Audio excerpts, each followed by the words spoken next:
but let's narrow it down a bit to DevOps or something. So what I want to walk through really is just a simple example of we make a code change, or a simple change really here. We're going to check that in, kick off a build, and then we're going to get that released back out to this website. But we're going to take it through 3 different environments actually. So let's go through a dev, a QA, and a production site. And in the way, I just want to show you sort of what those tools are doing and what they're up to. So let's get the first bit here done with. So here I am in Visual Studio, and I'll come back to some other stuff later on, time permitting. So I've got a project, and by various means I can discover that actually I've got some work to do. So in this case I've got my update the web app title. So I know I've got something that's there, I can get that through all sorts of mechanisms. So what does that really involve? Well, let's say in this case, all I'm going to do is just change that title. So some really complex coding here. So you can see I'm just going to say, hello DevOps. Oops. Turns out I can't type it. Hello DevOps track. Here we go. Something like that. So I've made a change. Here we go. Done all my hard work for the day. So what I'm going to do here is I'm just going to commit this change in. So I need to do it this way, but let's come in here and say that I've updated the title.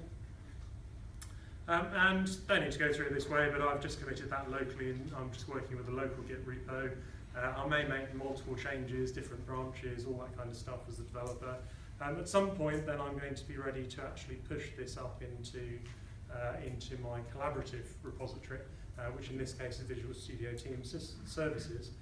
So what I'm going to do here is I'm actually just going to push my change out. So I'm ready now to send that to the remote repository. We're just going to have a quick look at that. So here's my project. I'm not going to go through all of these bits in any detail at all. But if I go to what we call the code hub, then this will show me, in this case, the Git repository. And I can see that my latest change was I've just updated the title about a minute ago. I can dive down to the code, and I'm not going to. All that stuff is in there. But the significance is I've got a continuous integration build that's linked into that.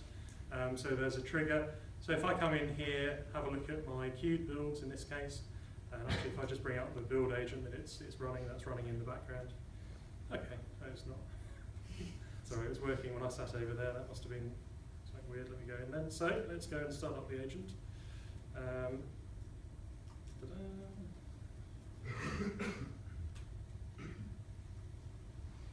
So you usually run this as a service. It's just a local VM I've got, so it's not running on there. So, okay, oops, there we go. So the build is starting. So now I've actually got the agent started. The CI build thing kicks off. So I'm not going to sit there and necessarily watch this, but this is now kicking off a build. It won't take very long to complete. But just while it's doing that, what I want to go back to is have a look at, well, what is this build? And just very quickly look at some of the options that are there. So here we've got a series of steps. We're just saying, when I build my code, this is what I want to do.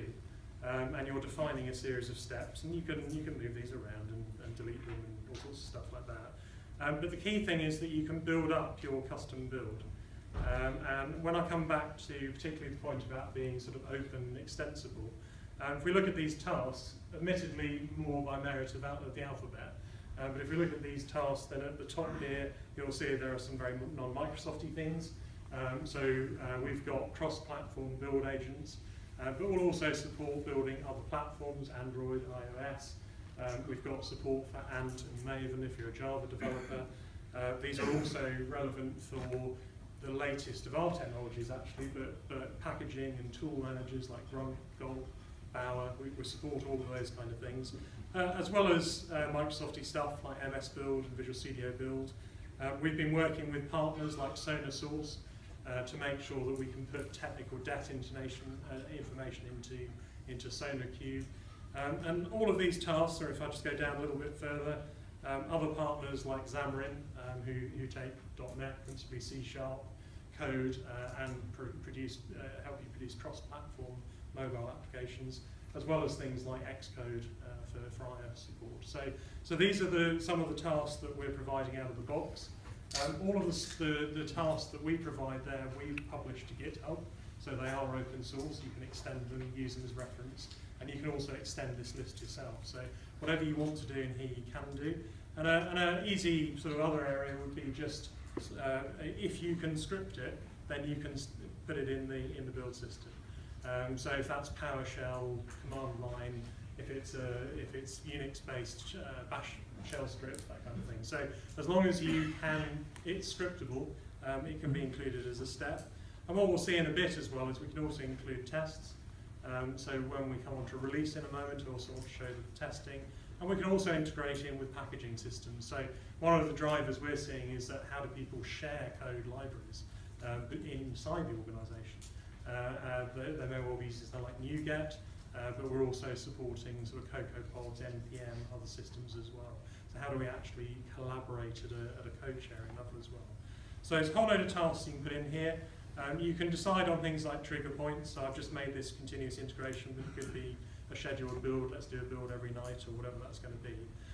In this case, if we're going to have a look at the builds, we can see that this one succeeded once I got the agent running.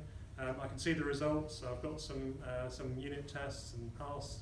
I can dive into those in a bit more detail. And I can see the output of this, and I can dive into this, and I can explore what this build has produced. And that's actually the release that we can then pick up. Now what's happened after the build is that it mentions here in the build agent that it's actually been doing some releasing as well. And if I just quickly flick to this website and just update it, we should see now that it just says hello, whatever I said, DevOps track. Does it? No? Okay, let's go and have a look at my release. With confidence, I said that, and let's go and have a look at it. So what we should have in here is that I've also set up a release, which I'll go through in a second. Oh, it's still in progress. There we go. I'll load it off. I've got a release that's in progress to that site, so I've jumped the gun slightly on that one. I thought it would be in there. But that is getting deployed out into my development environment. And in fact, that's just going ahead and getting the artifacts at the moment. So, okay, and now it's deploying it out to the website, so slightly ahead of the game. But what this is doing is saying, okay, well I've got to build and the artifacts from the build. So what we want to do is now deploy it out in a controlled fashion. So if I go and have a look at how we've defined that, if I go in here, we've got a very similar setup where what we're doing is defining tasks that you carry out per environment. But what we're doing here is saying that this particular application consists of 3 environments. So I've got a dev, a test, and a QA and a production environment, these environments here. You can have as many as you like, and so I can come in here and say, well actually I'd like to just clone that environment. We'll call that pre-prod, and I'd actually prefer that to be, let's just drag it up here, I prefer that to be there. I'm not going to do that for now, I'll keep it as just 3. But you can build up these environments and then say what you're doing. So what I've said is for dev, I just want you to directly deploy to our development web server. However, when it comes to the QA environment, I want you to deploy to the QA web server, and then I want you to carry out some tests. And when we get to production, I want you to just deploy straight to the production server. The other difference is, well, how automated is this? So if I come in here and look at the approvals, what I've said is for development is that we are not going to have any approvals. In other words, this will be 100% automated.